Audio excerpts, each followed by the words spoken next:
As you'll learn, the Greenblatt Library is named after Dr. Robert V. Greenblatt, a well-known physician, researcher, and teacher at the Medical College of Georgia, and a true pioneer in reproductive medicine. I had the privilege of meeting Dr. Greenblatt while I was a graduate student here in the Department of Endocrinology at MCG, and I am told that Dr. Greenblatt's daughter, Ms. Debbie Neeks, is here today too.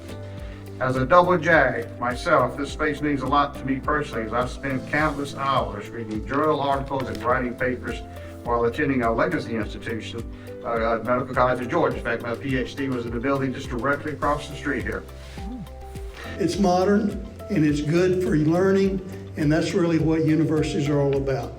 I want to thank President Keel, Dean Warren, and really all the members of the faculty and the staff of Augusta University for what you contribute to our state regarding comprehensive education opportunity for these young people across Georgia.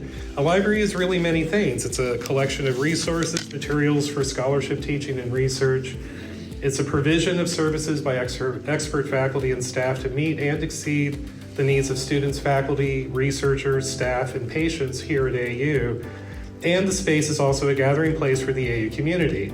And this beautiful, renovated Greenblatt Library is a place for our community to meet, gather, collaborate, reflect, learn, inspire, and be inspired. And at the end of the day, get things done. It's a place that is central to the mission of the university, and it is for everyone.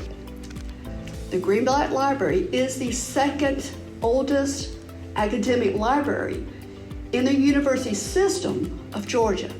A generous gift to the library was made to establish the Greenblatt Endowment, and the library was renamed the Robert B. Greenblatt, MD Library in 1988. Today we are celebrating the most extensive renovation the Greenblatt Library has undergone since the addition to the library building was completed in 1981, 43 years ago. 1, 2,